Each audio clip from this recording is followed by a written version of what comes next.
కార్తీక దీపం తదుపరి ఎపిసోడ్ ఊహించని ఎన్నో భయంకరమైన మలుపులతో ప్రేక్షకులకు ఒళ్ళు గగుర్పొడిచే హై వోల్టేజ్ డ్రామాతో సాగబోతోంది. దీప ఇంకా అధికారికంగా ఆ సీఈఓ కుర్చీలో అడుగుపెట్టకముందే ఆమెకు వ్యతిరేకంగా వెన్నుపోటు పొడిచేలా ఒక ఘోరమైన మరణ కుట్ర పన్నబడింది. ఈ కుట్ర కేవలం ఆమె ఎదుగుదలను అణచివేయడానికే కాదు, ఆమె గర్భంలో పెరుగుతున్న పసికందు ప్రాణాలను సైతం శాశ్వతంగా బలితీసుకునేలా సిద్ధమైంది. కార్తీక్, కాంచన ఎంతో ప్రేమాభిమానాలతో ఇచ్చిన తీపి పదార్థాలను, అలాగే ఆ అపురూపమైన బంగారు నెక్లెస్ను అందుకుని దీప ఎంతో ఆనందంగా, మురిసిపోతూ తన గదిలోకి రావడంతో కథ చాలా ప్రశాంతంగా ప్రారంభమవుతుంది. జీవితంలో ఎదురైన అన్ని ఆటంకాలను, అవమానాలను ధీటుగా ఎదుర్కొని చివరకు ఆ సీఈఓ పదవిని కైవసం చేసుకున్నందుకు ఆమె మనసు సంతోషంతో ఉప్పొంగిపోతుంది. కాని విధి ఆడుతున్న వింత నాటకంలో ఈ సంతోషం కేవలం కొద్ది క్షణాలు మాత్రమే నిలుస్తుందని ఆ అమాయకురాలికి అస్సలు తెలియదు. మరోవైపు పారిజాతం, జ్యోత్స్నల మనసుల్లోని ద్వేషం అగ్నిపర్వతంలా బద్దలవుతోంది. శివనారాయణ ఆజ్ఞ ప్రకారం చేనేత వస్త్రాలు ధరించి నేలపై చాప వేసుకుని కూర్చున్న పారిజాతం కళ్లలో పగ, ప్రతీకారం రక్తంలా దిగాయి. ఆమె తీవ్రమైన క్రోధంతో జ్యోత్స్న వైపు చూస్తూ, ఈ ముసలి శివనారాయణ నన్ను ఇలా నేలపై పడుకోబెట్టి చౌకబారు బట్టలు వేయించి నా ఆత్మవిశ్వాసాన్ని దెబ్బతీయగలనని విర్రవీగుతున్నాడు. కాని ఈ పారిజాతం ఒకసారి నేలపై పడితే ఆ మొత్తం సామ్రాజ్యాన్ని మట్టిలో కలిపేసేందుకు ఎలాంటి భయంకరమైన కుట్రలు పన్నుతుందో అతనికి ఇంకా తెలియదు అని హెచ్చరిస్తుంది. జ్యోత్స్న సైతం తీవ్ర ఆవేశంతో ఊగిపోతూ గదిలోని గోడపై గట్టిగా కొడుతూ, నానమ్మ, నాకు ఆ సీఈఓ కుర్చీ పోయినా పర్వాలేదు, నాకు కావాల్సింది ఆ దీప సర్వనాశనం మాత్రమే. ఆమె నా జీవితంలో ఉన్న కార్తీక్ను లాక్కుంది, ఇప్పుడు నా చేతుల్లో ఉన్న కంపెనీని లాక్కుంది, ఇప్పుడు ఈ ఇంట్లో మహారాణిలా సింహాసనంపై కూర్చోవాలని చూస్తోంది. అయితే ఆ సూరజ్ వాడు ఈ ఇంట్లో మన కళ్లముందు ఉన్నంత కాలం మనం దీపను ఏమీ చేయలేం అని తన అసహాయతను, కోపాన్ని వెళ్లగక్కుతుంది. సరిగ్గా ఇక్కడే కథలో ఊహించని ఒక నీచమైన మలుపు వస్తుంది. పారిజాతం తన బుర్రలో ఒక అత్యంత ప్రమాదకరమైన, ఘోరమైన ప్లాన్ను సిద్ధం చేస్తుంది. శివనారాయణ ఈ సంస్థ విషయాల్లో సూరజ్ను ఎంతగానో నమ్ముతాడని ఆమెకు బాగా తెలుసు, ఎందుకంటే దీప గెలుపు వెనుక సూరజ్ కీలక పాత్ర పోషించాడు. దీనిని ఆసరాగా చేసుకుని పారిజాతం కంపెనీకి సంబంధించిన కొన్ని నకిలీ పత్రాలను, రహస్య ఫైళ్లను సృష్టిస్తుంది.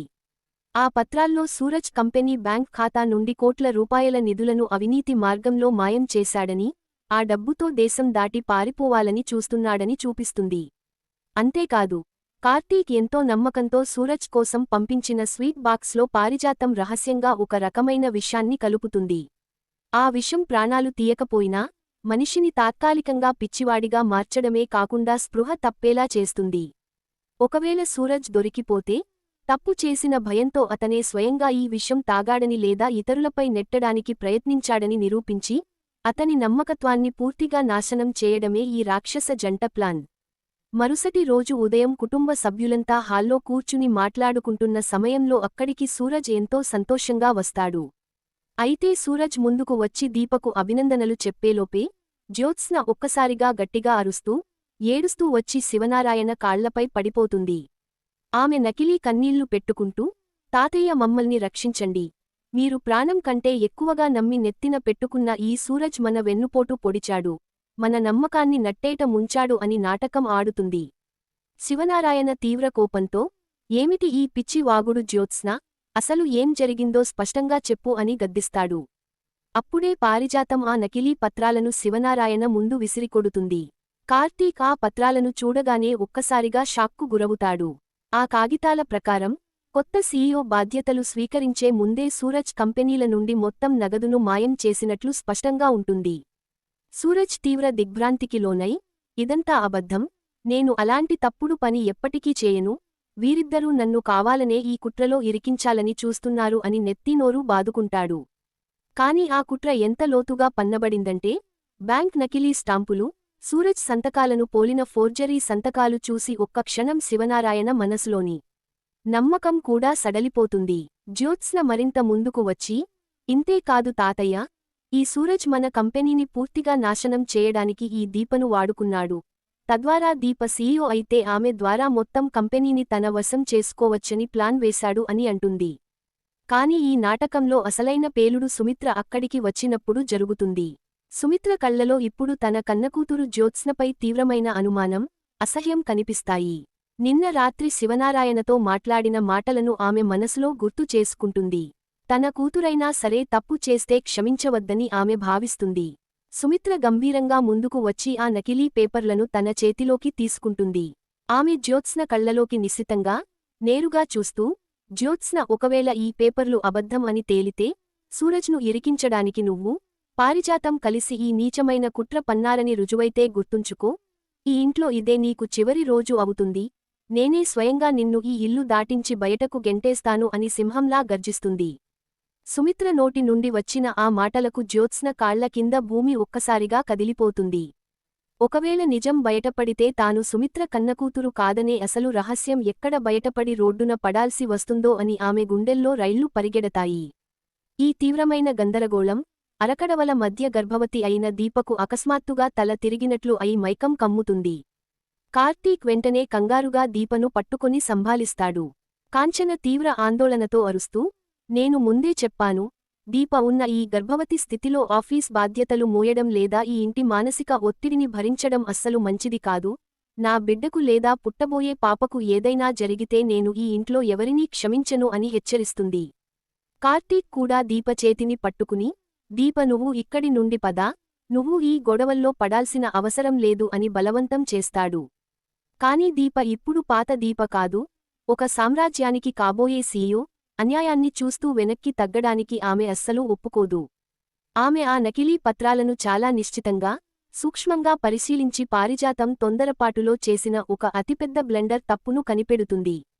దీప గట్టిగా, ఆగండి తాతయ్య, ఈ పేపర్లు పూర్తిగా నకిలీవి.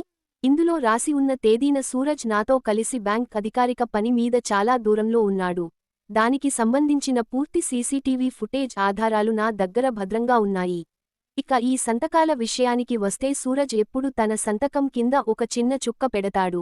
అది ఈ సంతకాల్లో ఎక్కడా లేదు అని సంచలన నిజం బయటపెడుతుంది. దీప వేసిన ఈ మాస్టర్ స్ట్రోక్తో పారిజాతం, జ్యోత్స్నల ముఖాలు ఒక్కసారిగా తెల్లబోతాయి. శివనారాయణ కోపం ఆకాశాన్ని తాకుతుంది. ఆయన పారిజాతం వైపు నిప్పులు చెరుగుతూ చూసి, పారిజాతం, నీకెంత ధైర్యం, నేలపై కూర్చున్నా నీ పాత దొంగ బుద్ధులు వదలలేదా?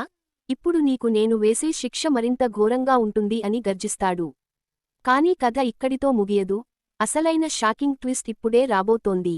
తాను పూర్తిగా దొరికిపోయానని, ఇక తప్పించుకునే దారి లేదని గ్రహించిన పారిజాతం తన చివరి, అత్యంత నీచమైన బ్రహ్మాస్త్రాన్ని ప్రయోగిస్తుంది.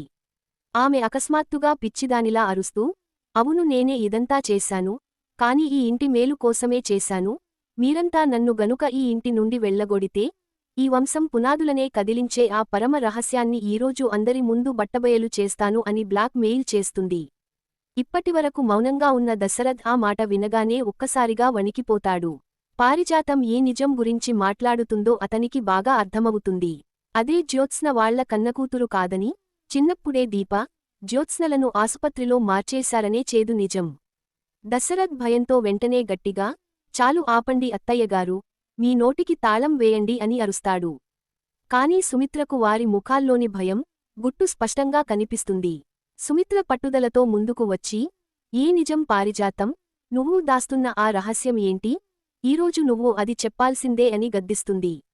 పారిజాతం ఒక క్రూరమైన, రాక్షస నవ్వు నవ్వుతూ జ్యోత్స్న వైపు చూసి, ఆపై దీప వైపు వేలు చూపిస్తుంది.